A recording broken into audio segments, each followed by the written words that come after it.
Fala, garotadinha Famerp, vestibulando Mediciners, tudo bem com vocês? Então, tá bom, finalmente chegou o vestibular Famerp 2025, prova de conhecimentos gerais. Eu sou o professor Júlio e vamos fazer juntos essa provinha de conhecimentos gerais de biologia. Então, vem comigo. Bom, então temos aqui a questão 41. Olha só, uma questão que fala sobre o ciclo da água, pergunta de ecologia. E na verdade está mostrando aí um trecho da canção Planeta Água, de um músico brasileiro muito famoso nos anos 80, nos anos 90, chamado de Guilherme Arantes. Já ouviu falar no Guilherme Arantes? Eu tenho certeza que teu pai e tua mãe conhecem o Guilherme Arantes, né? Os versos dessa canção referem-se a uma substância essencial à vida, que é a água, planeta água, né? O nome da música aí é Terra, Planeta Água, né? Mas o refrão é mais ou menos assim. Eu não sou cantor aqui, mas eu vou tentar dar uma de Bruce Dickinson. Água que nasce da fonte serena do mundo e que abre o profundo grotão. Água que faz inocente riacho e deságua na corrente do ribeirão. Águas escuras do rio que levam a fertilidade ao sertão. Águas que banham aldeias e matam a sede da população. Terra, planeta, água. Ou seja, temos aí uma questão que remete ao glorioso ciclo da água, né? A água é uma substância fundamental à vida. Dando uma lembradinha, isso daqui é um trecho, né, da página lá do Planeta Bio, na parte de ecologia, que fala de ciclos biogeoquímicos e está mostrando aí o ciclo da água, não é? Enfim, aqui tem as várias etapas do ciclo da água. Etapa 1, por exemplo, a evaporação, né? As águas dos mares e rios, elas evaporam, né? Então o vapor d'água vai para a atmosfera. Lá esse vapor d'água se condensa, né? Praticamente, ele vai formando, por exemplo, as nuvens. Depois, também, né, os animais e os vegetais, através da transpiração, também liberam vapor d'água, né? Esse vapor d'água também nas camadas frias da atmosfera se condensa devido à diminuição da temperatura. E, finalmente, essa água volta à superfície de várias maneiras, dentre elas através da precipitação, ou seja, através das chuvas, né? Certo?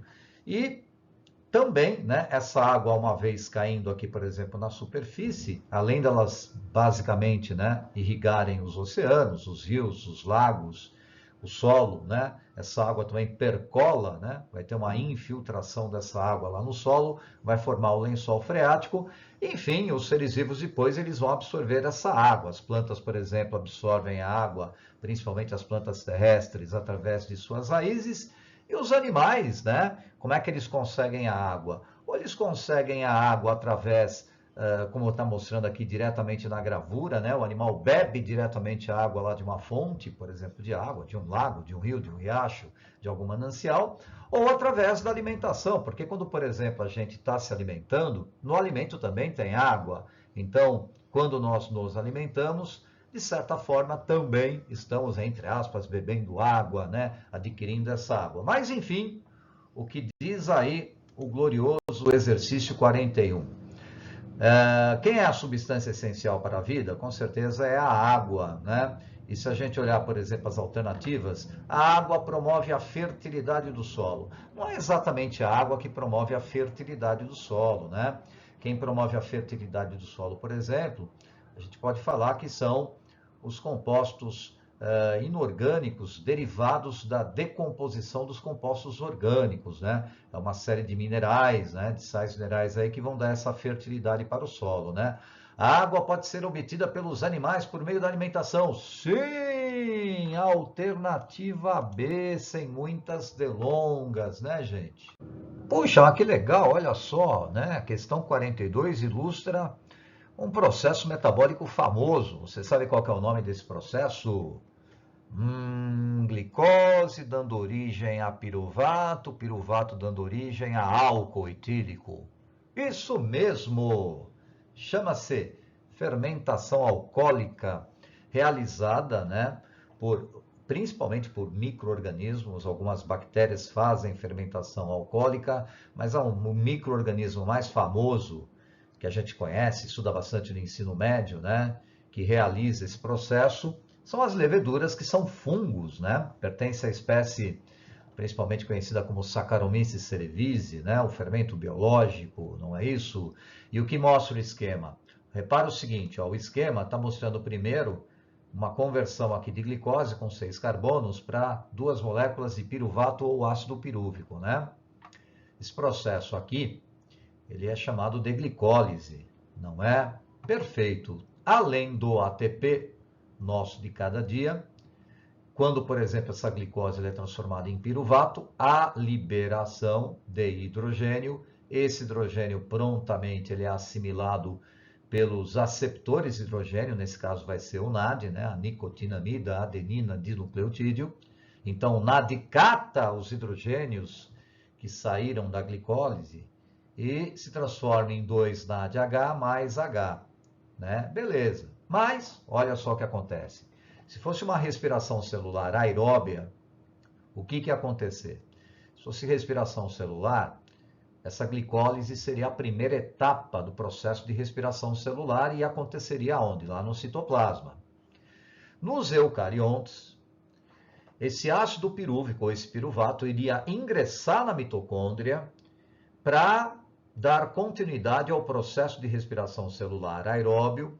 Aí o piruvato iria ser transformado em acetilcoenzima A. Esse acetilcoenzima A ia participar de uma roda de reações químicas muito famosa, chamada de ciclo de Krebs, lá na matriz mitocondrial, né?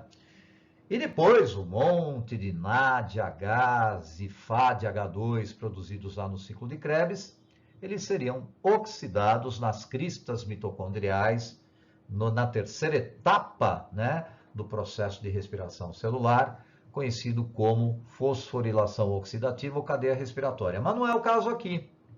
Repara, por exemplo, que o piruvato, né, oriundo da glicose, ele vai ser transformado agora em álcool etílico. Ou seja, né, não é respiração celular aeróbia, é uma fermentação, que é um processo totalmente anaeróbio, não é? E aí, durante o processo de fermentação, o piruvato ele é convertido em etanol, há liberação de gás carbônico, não há liberação de ATP, mas há liberação de gás carbônico. E para isso, para que o piruvato se transforme em álcool etílico, ele precisa de uma fonte de hidrogênio. E quem é essa fonte de hidrogênio? Aquele NADH que foi formado na etapa anterior, lá na glicólise. Então vem o NADH, deixa os hidrogênios, né? É convertido novamente em NAD. Esses hidrogênios, então, né, eles vão participar aí desse processo em que o piruvato é transformado em álcool etílico e, basicamente, o álcool etílico é o aceptor final de hidrogênios, né? Mas tá bom, vamos ver aí o que diz as alternativas e vamos analisar as alternativas e descobrir qual é a correta.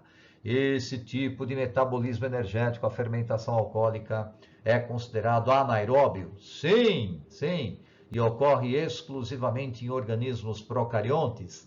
Não, não, não. Por exemplo, a levedura, os fungos, que também fazem fermentação alcoólica, eles são organismos eucariontes, então não pode ser a letra A. Letra B, o processo aeróbio, está errado, vamos chutar a letra B. Letra C, o processo é anaeróbio e independe de uma molécula orgânica aceptora de hidrogênio, está errado, né? Aí mesmo no processo a gente está vendo que o etanol aí é a molécula orgânica aceptora de hidrogênio, né?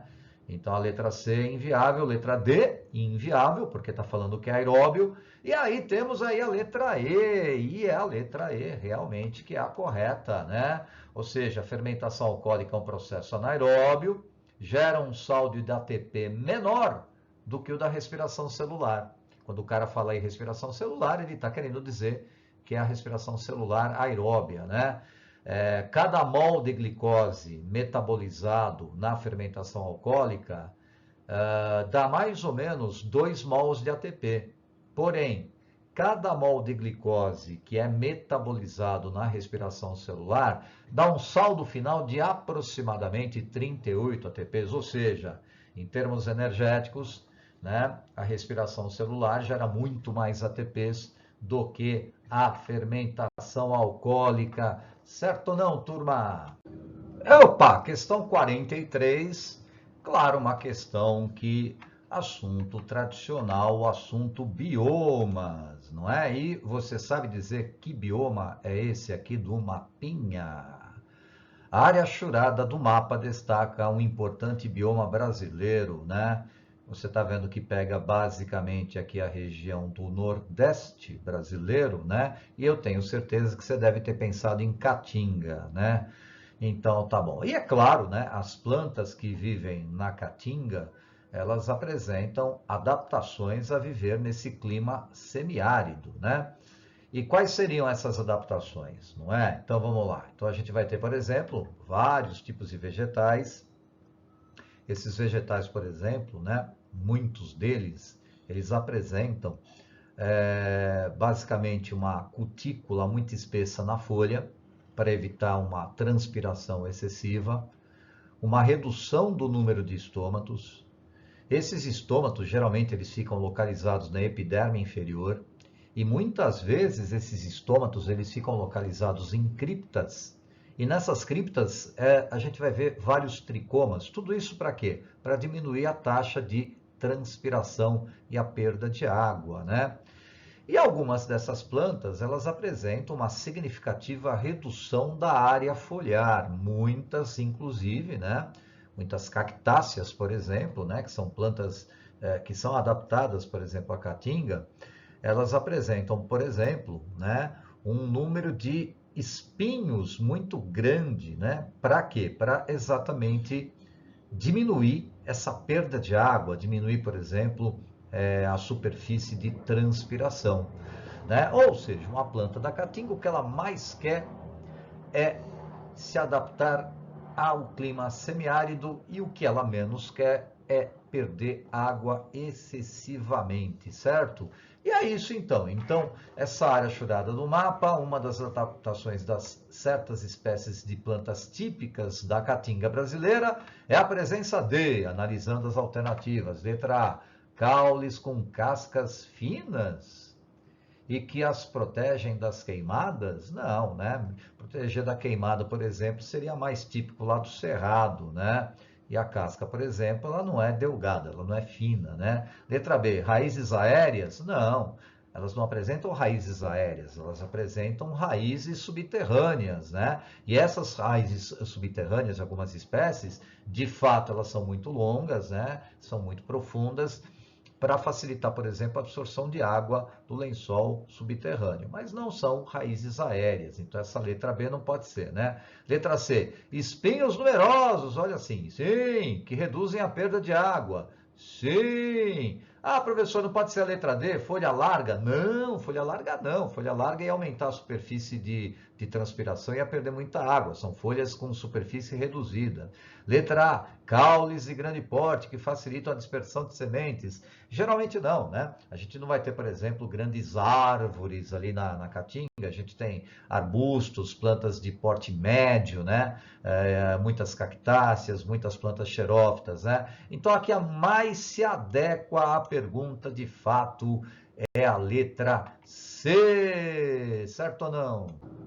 Olha só um cladograma aí, gente, questão 44, né? Diz o texto, né? Tá falando um cladograma, que é esse carinha aqui, é uma árvore evolutiva que mostra as relações ancestrais entre os organismos. No passado, os cladogramas eram desenhados com base em similaridades fenotípicas dos organismos.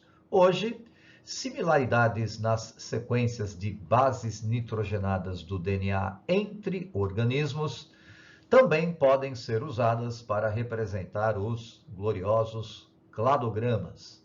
No cladograma, aí abaixo, as letras representam diferentes táxons. No cladograma ilustrado, os táxons apresentam maior semelhança entre moléculas de DNA analisadas são. Muita calma nessa hora. O que ele quer saber? Ele quer saber o seguinte: quais são as letrinhas, quais são os táxons que apresentam maior semelhança entre moléculas de DNA?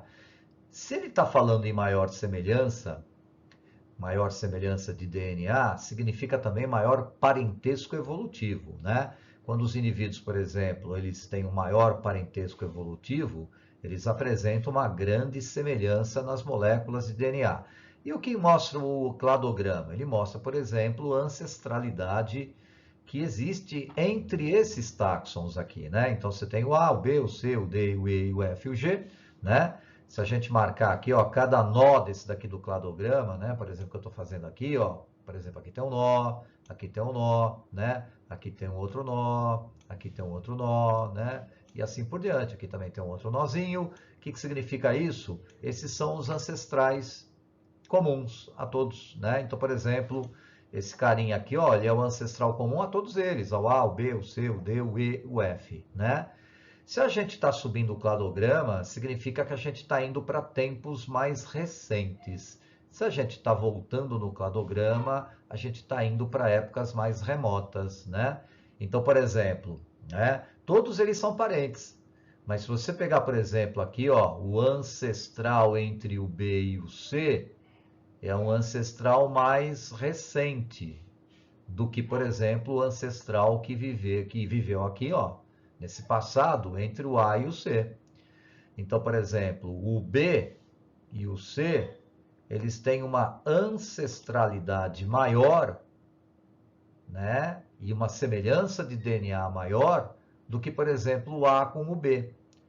E se a gente pegar aqui também, olha só, né? Ó, o F e o E, eles tiveram um ancestral comum mais recente. Ou seja, há uma grande semelhança genética entre o E e o F, né? Por exemplo, se a gente pegar aqui, o E, ele é parente do G? Claro que ele é parente do G, né? Todos eles aqui são parentes.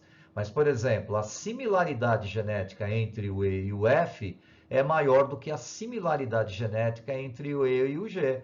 Porque, por exemplo, se você pegar aqui, ó, entre o E e o G, esse parente aqui ele é um pouquinho mais distante, né? E o parente aqui, ó, o ancestral comum entre o E e o F é um pouquinho mais recente. Em outras palavras, ele quer saber daí quem são, né, aqueles que apresentam maior semelhança de moléculas de DNA. Seria ou o B e o C, ou o E e o F, não é isso? Mas a gente não está vendo aí nas alternativas entre o B e o C, mas a gente está vendo entre o E e o F, não é verdade? Ou seja, melhor alternativa se marcar nesse caso aqueles que apresentam maior semelhança entre moléculas de DNA analisadas, dentre esses aí, seria, por exemplo, o E e o F. Sim ou não, pessoal? Oba! Questão 45, uma questão de fisiologia, fisiologia do sistema cardiovascular. E é um coração de um vertebrado, né? Analise a figura que representa o coração de um vertebrado. Mas peraí, que vertebrado que é esse aqui, ó? Esse vertebrado aqui, o coração dele tem 3 câmaras, né? Você já deve ter notado as 3 câmaras, ó. Tem 2 átrios e um ventrículo. Esse ventrículo aqui ele não é totalmente separado. Existe aqui um septo tentando separar, né? Mas ele não é totalmente separado, né? Será que você sabe que tipo de vertebrado que é esse daí, né? É claro que se você pensou, por exemplo, em um réptil não crocodiliano, você pensou certo. E nos répteis não crocodilianos, o coração tem 3 câmaras cardíacas. Então você está vendo aqui, por exemplo, o átrio direito e o átrio esquerdo e um único ventrículo. Esse septo aqui, o famoso septo de Sabatier, ele não é totalmente completo, ele não consegue separar o ventrículo, por exemplo, em 2 ventrículos. Então vai ter mistura de sangue arterial com sangue venoso? Certamente, né? Nessa gravurinha, por exemplo, a gente está vendo aqui uma circulação de um réptil não crocodiliano, né? Então, por exemplo, o sangue venoso entra no coração, entra aqui no coração, entra no átrio direito e vai lá para o ventrículo, único ventrículo, certo? Sangue venoso é aquele que é pobre em oxigênio, rico em gás carbônico, né? Ao mesmo tempo, o sangue arterial está entrando aqui no átrio esquerdo, né? E vai lá para o ventrículo. Isso mesmo, portanto, é uma circulação dupla, porque afinal de contas no coração nós temos sangue arterial e venoso, porém é incompleta. Por que que é incompleta? Porque está tendo a mistura de sangue arterial e venoso dentro do ventrículo, dentro do coração. Quando esse sangue ele sair pelas artérias, esse sangue ele vai sair misturado, né? Ele não vai sair nem totalmente arterial, nem totalmente venoso, né? Ele vai ter uma mistura de sangue arterial rico em oxigênio e sangue venoso rico em gás carbônico, né? Mas sem muitas delongas, né? Se a gente, por exemplo, aí responder aí, por exemplo, a questão, analise a figura que representa o coração do vertebrado. De acordo com a figura, o coração desse vertebrado, letra A, ocorre mistura de sangue arterial e venoso no ventrículo. Sim, sim, sim, exatamente essa. Agora, a questão 46 é uma questão que fala sobre doenças, amebíase. Olha só, uma questão sobre amebíase. A entamoeba histolítica é o protozoário causador da amebíase, né? E diz o texto, a amebíase é a quarta causa mais frequente de morte por protozoários, 70 mil mortes anuais no mundo. Nos países desenvolvidos, a ocorrência de amebíase está, em geral, ligada à imigração de trabalhadores vindos de países em desenvolvimento. Lembrando, né? Como é que se pega a amebíase mesmo? Ah, vamos lembrar um pouquinho? Vamos pegar aqui um desenho que a gente vai encontrar lá na página do Planeta Bio, né?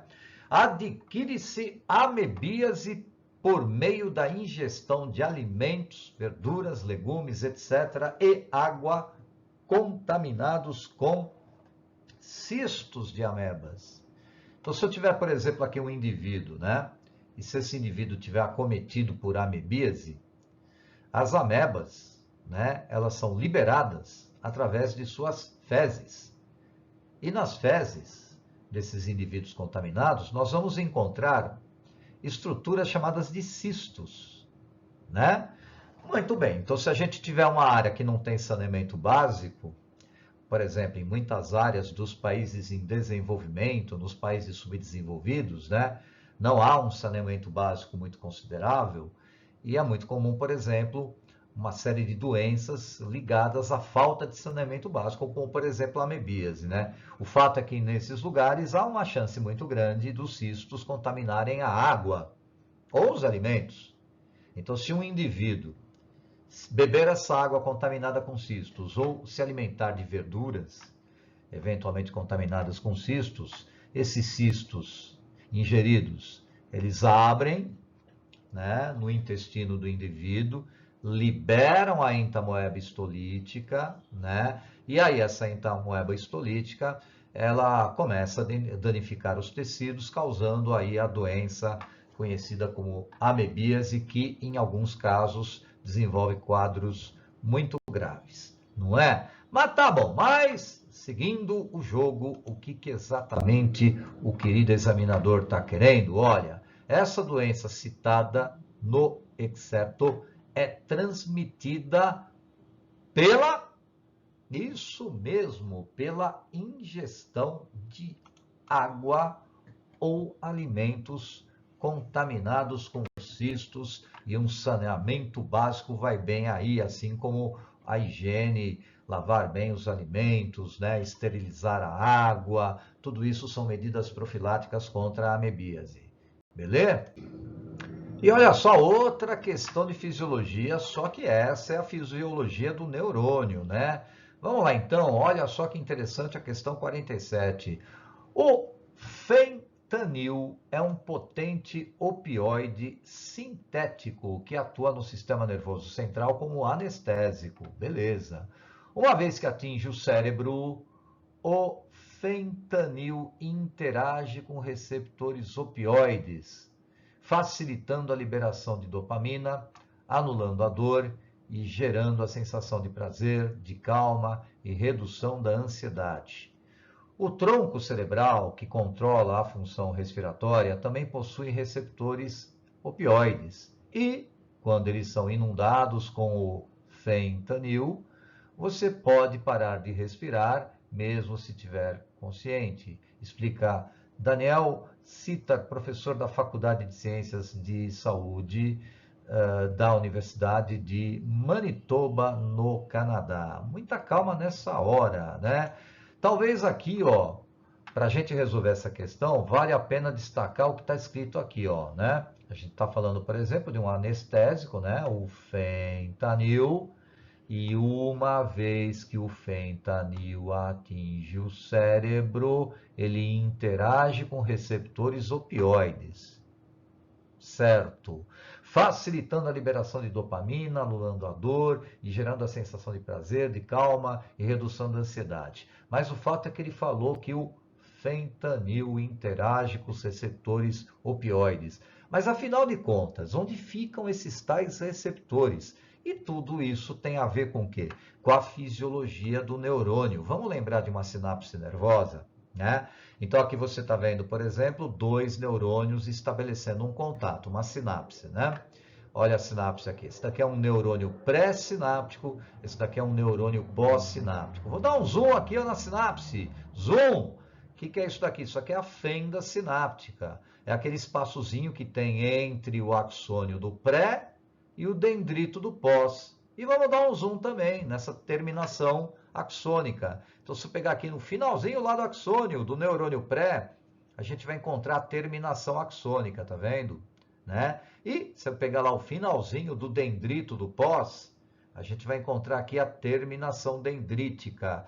Você lembra como é que se propaga o impulso nervoso no neurônio? Se você falou, ele se propaga no seguinte sentido.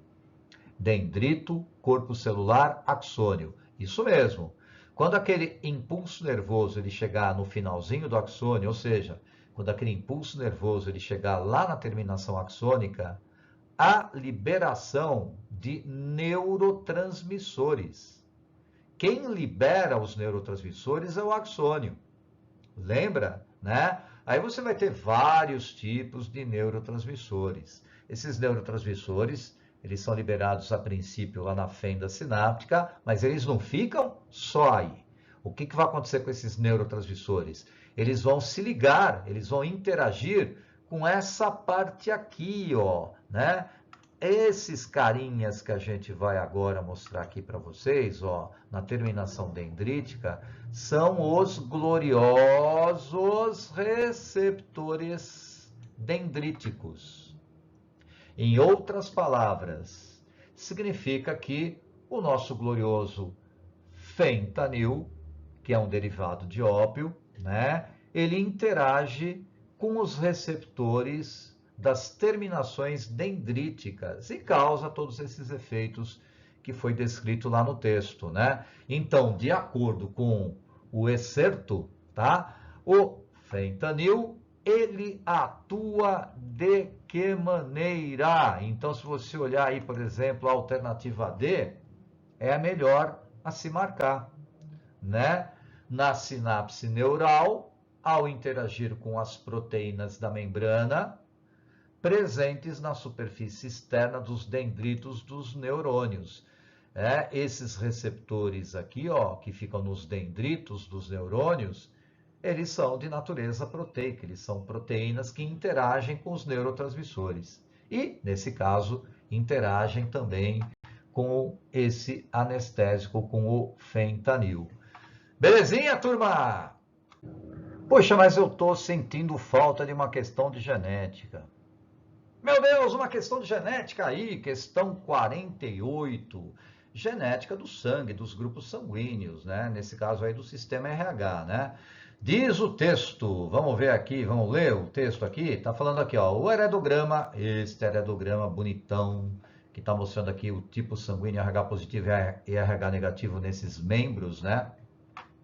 O heredograma apresenta indivíduos que têm informações sobre tipagem sanguínea para o fator RH. Os homens destacados em 2.1 e 2.5 apresentam eritroblastose fetal ou apresentaram eritroblastose fetal ao nascer. Você lembra o que é eritroblastose fetal? E nenhuma mulher desse heredograma recebeu imunizante anti-RH após o nascimento dos filhos. Bom, muita calma. Ele disse aí né, que o indivíduo 21 RH positivo e o indivíduo 25 também RH positivo, eles apresentaram eritroblastose ao nascer. Vamos dar uma lembradinha. Uma pessoa só desenvolve eritroblastose com algumas condições. Primeira condição, a mãe desse indivíduo tem que ser obrigatoriamente RH negativo. Não é? Então, por exemplo, aqui, ó, temos uma mamãe aqui. Peguei aqui, por exemplo, também aqui uma pequena genealogia para a gente mostrar isso, né? Esse pequeno heredograma. Mas temos uma mãe aqui que é RH negativo e o filhinho dela, o bebê aqui, por exemplo, ele é RH positivo. Ela está esperando um filho RH positivo, né? E aí esse filho RH positivo, digamos que seja a primeira gravidez de RH positivo.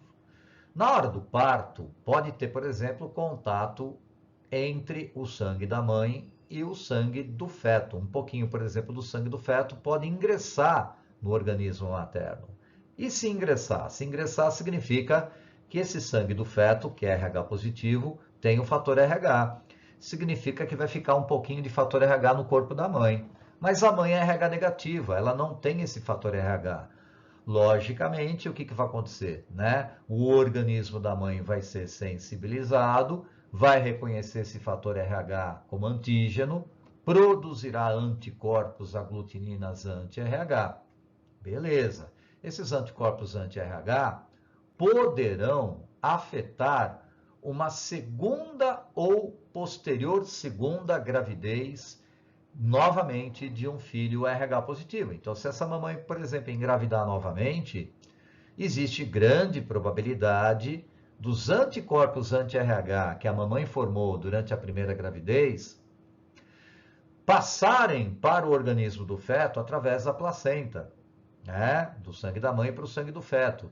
E lá no sangue do feto, a partir da segunda gravidez, esses anticorpos anti-RH poderão destruir as hemácias do feto, causando uma doença chamada de eritroblastose fetal nesse neném aí, não é?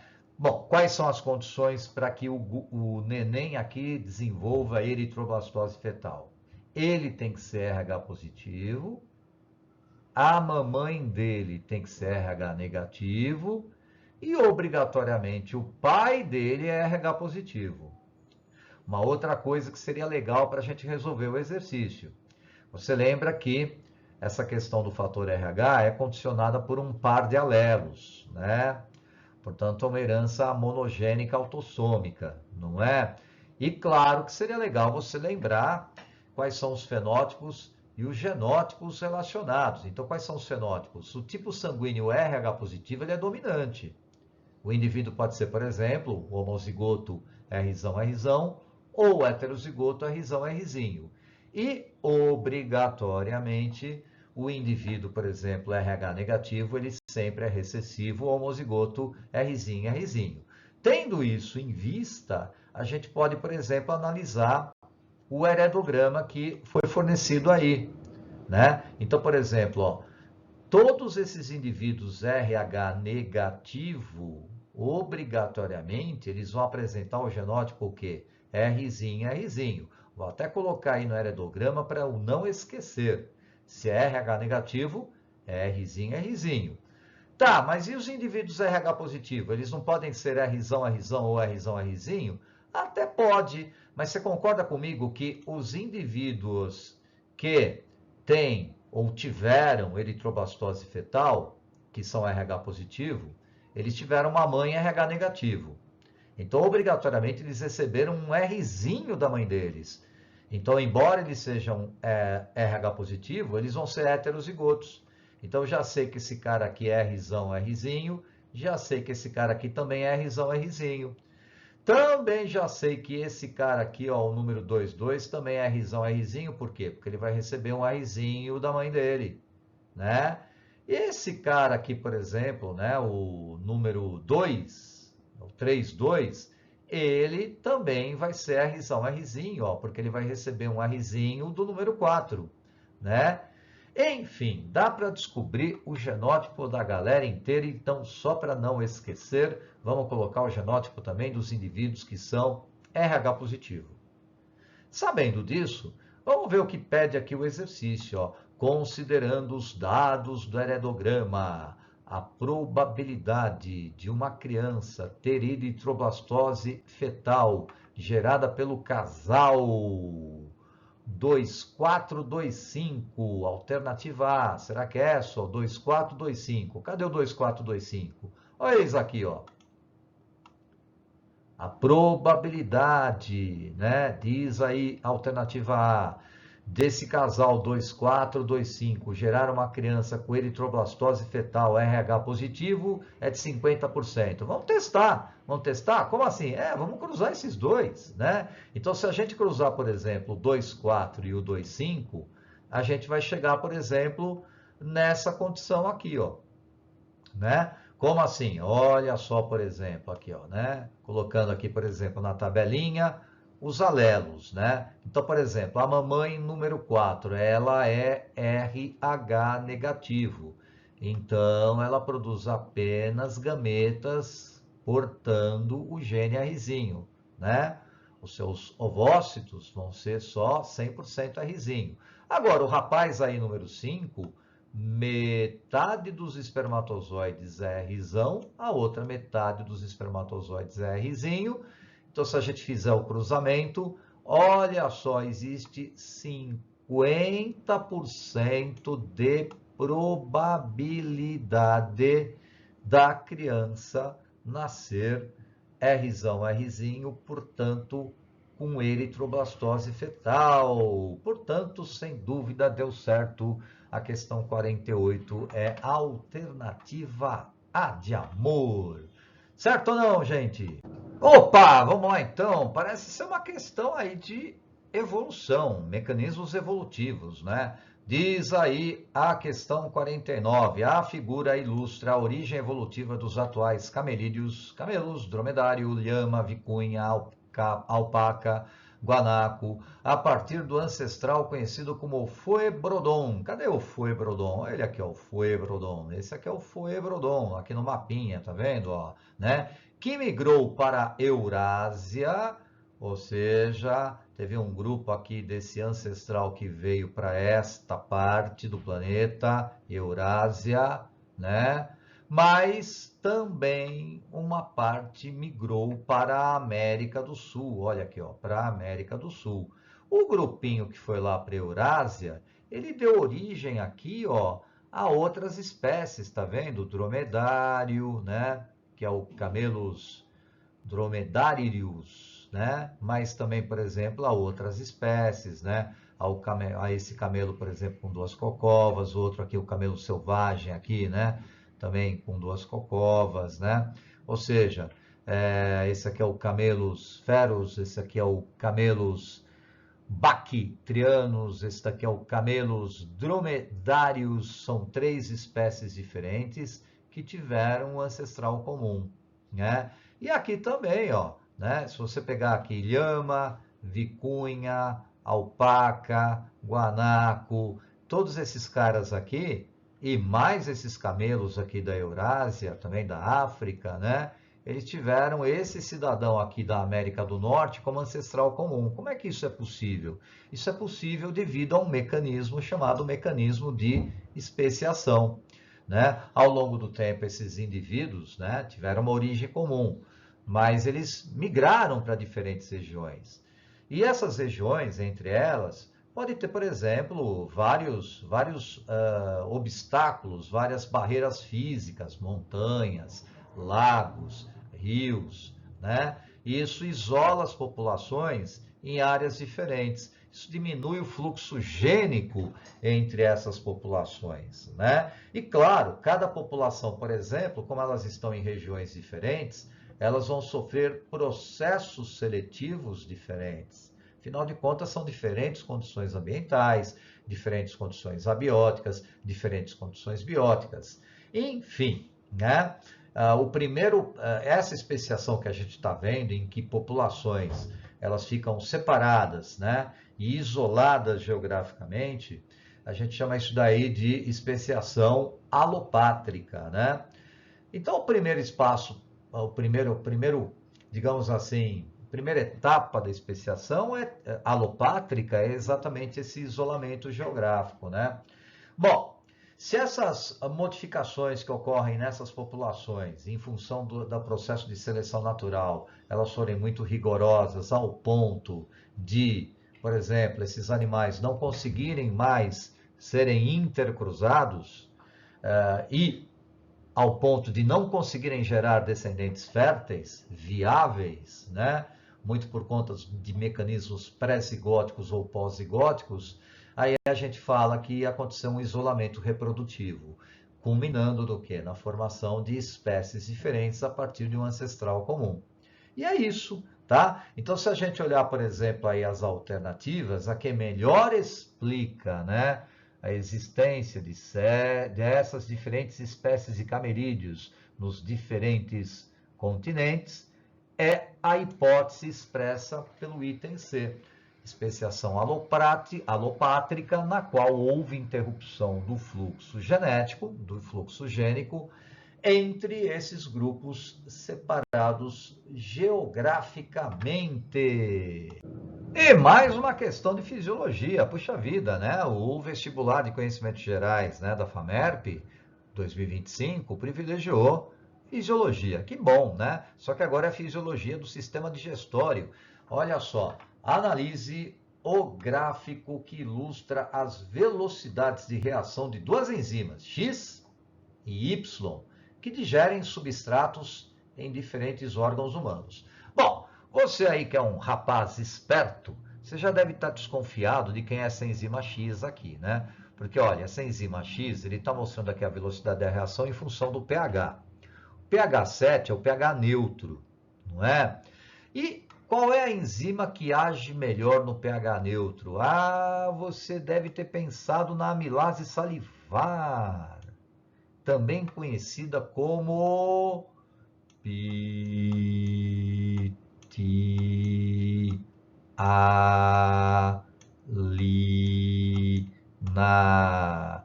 E a pitialina é encontrada onde? Na saliva, né? Ou seja, ela é sintetizada no interior das glândulas salivares, não é?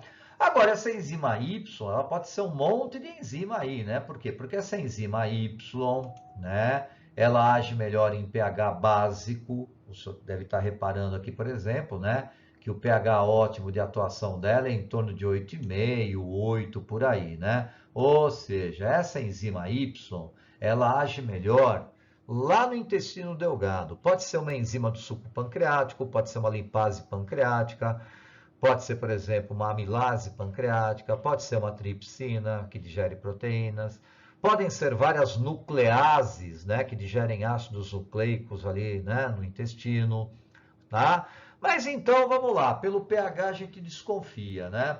A AX, ela age na boca e a Y age no intestino delgado. Mas vamos ver o que diz aí, por exemplo, aí, ó. A enzima X aqui é para a gente achar, né, nessas lacunas, uma palavra que faça sentido, né? Então, por exemplo, a enzima X é secretada pelas glândulas presentes aonde? Não é a glândula salivar? É. Então, é na boca, né? Então, a enzima X, pitialina, amilase salivar, é secretada pelas glândulas presentes na boca e é responsável pela hidrólise das moléculas de amido, não é? Amilase salivar. Já a enzima Y, pode ser várias, mas vamos ver aí, né? A enzima Y é secretada por células presentes. Pode ser o pâncreas? Pode.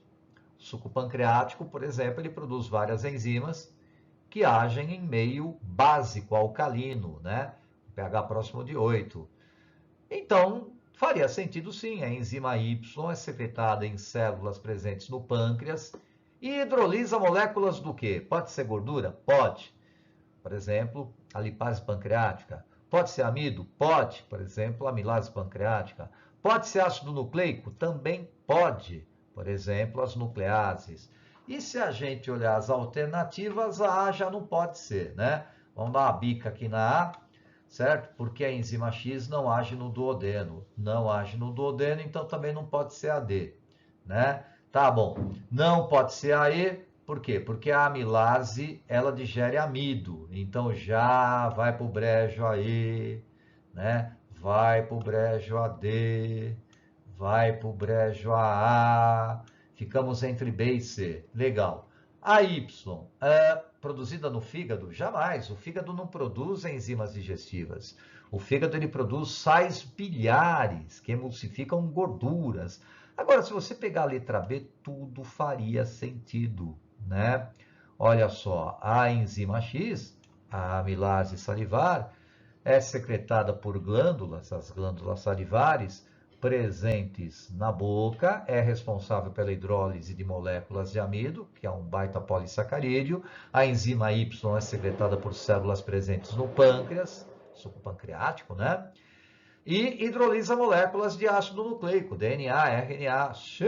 Sim, então sem muitas delongas, podemos marcar como resposta a letra B.